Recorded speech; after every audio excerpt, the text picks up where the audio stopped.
Hey everyone, how you doing today? I'm Chip, and welcome to my YouTube world once again. Today I'm going to be reviewing the Grand Inquisitor from the Obi-Wan Kenobi show. So as you can see, the packaging on this is, well, it's the older package actually.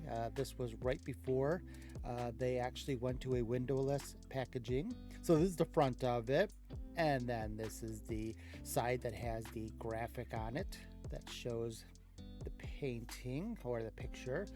Here's the back of it with a little write-up. It's kind of funny because it doesn't really talk about him per se. It talks more about the Obi-Wan Kenobi show, but it's a write-up. And then here's the other side where it's just basically the side of the window. The bottom has the barcode, the top has a little window on it as well. Give me a few seconds, we'll crack this open and we'll show you what it's about. All right, so first let's take a look at the actual lightsaber itself. So it has the circle hilt that they kind of wear on the back, kind of Tron-like. At least for this, they have it on the back, and it kind of reminds me of Tron. And then actually, the red lightsabers are removable from the hilt, so you can pull those out on either side and just be stuck with the round circle piece that typically would sit on the back of the figure. The center section it's kind of a soft plastic, to be honest with you. So hopefully his hands are too tight and too strong, or too firm, shall we say, that it causes an issue when you're trying to grab a hold. So as you can see on the actual figure itself, actually this figure looks pretty good. I mean, I will be honest, I was a little hesitant when I did see him in the TV show. The first showing of him seemed to make him a lot chunkier than than I would have anticipated the Grand Inquisitor to be. The actor himself, as well as this figure, which is mimicking him, looks pretty damn good. I mean, I must say, it's not as bad as I would have anticipated. They did a pretty good job with this guy. I love the paint apps around the belt and everything like that.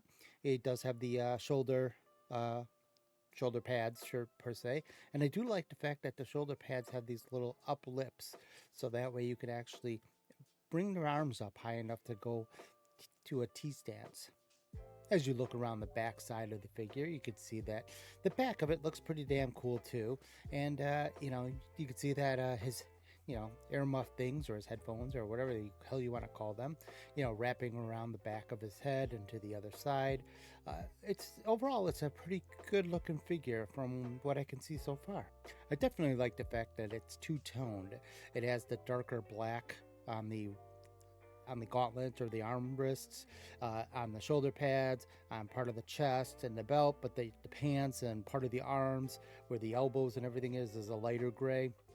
So it's very cool, nice offset. They could have just made it all a single color and it would have been fine, but I'm glad that they actually went with a dark gray and then a black overlay on top of that, with some red painting and silver painting as well. So very good, very, very good.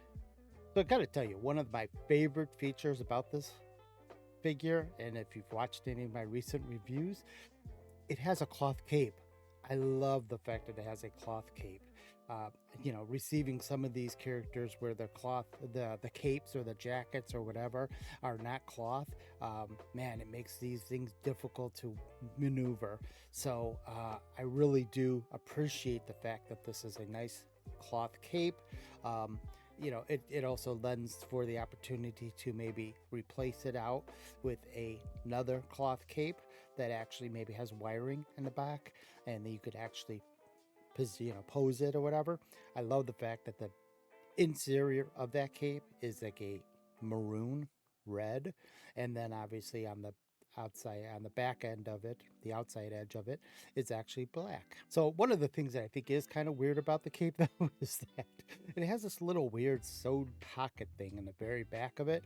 At first I thought it was an actual hood, but it's not. It's actually what it is it's there so that way you can attach the lightsaber hilt to the back of the neck area.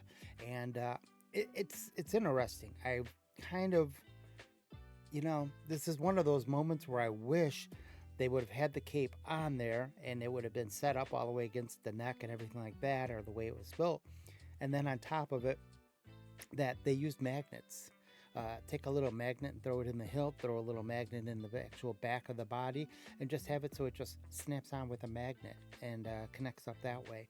That would have been probably pretty cool. So that way you could start putting those accessories over the top of the actual fabric if you so choose. But that was kind of neat.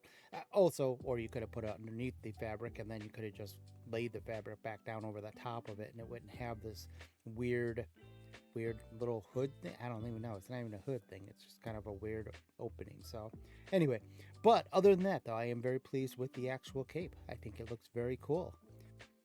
So as for the articulation, the head actually does nice spinning around, looks pretty good. It's got a okay back, looking up, does that a little bit, looks down a little bit. Not a lot of head movement up and down per se. It does have the ability to kind of rock forward and look down and go back a little bit, but it's not too much head movement in there. The arms, typical arms, they basically go up in your standard T pose. They spin all the way around. They actually kind of spin without ever moving the gauntlet or the shoulder pad, so that's very cool. And then the actual elbowing goes a little bit more than a 90 degree, so that's not too bad. The actual wrist themselves, that spins. The forearm spins as well, and then the actual bicep portion spins. So you have spinning in 3 different areas on the hand itself. The hands also have the ability to angle in and out. Hands, they usually do go in and out on one side and then up and down on the other. But with these hands, they basically just go in and out, rocking in and out. They don't actually have the functionality of going up and down on one or the others. The body has a pretty good back movement. The front movement is restricted a little bit by the chest plate and the belt that it's sitting on. I think that kind of holds it in, keeps it from moving. The belt itself, although it is kind of movable on the sides and the back, the front seems to be where it's actually mounted and maybe glued in, so there isn't a lot of movement there. On the legs, they actually do have the ability to do a nice little wide stance. You can get some wide splits on the character. He does have these black pads on the side, or protectors on the side of the thigh, and those do go over the actual belt. They raise up, they're attached at the bottom of the actual protector, and they're pretty cool. I mean, that works pretty good. That's not too bad. The feet themselves, they spin at the knee, they rotate at the knee, shall we say, not spin but rotate at the knee. The actual foot itself does do the up and down movement, and it does have the ability to do the cantering functionality where you can kind of angle it on based on the left or right side. So that's pretty good overall. Yeah, not too shabby, not too shabby. So looking at this figure in comparison to one of the other figures that I just recently received as well, I gotta tell you, just doesn't look right to me. I think this one, the face is not as shiny, so that's nice. I think the actual quality of it looks a little bit better. The sister one just seemed a little off to me. So anyway, so that's my quick review of the Grand Inquisitor Black Series figure. So if you find this video of value and you want to help support me, by all means, support the emotional side of me.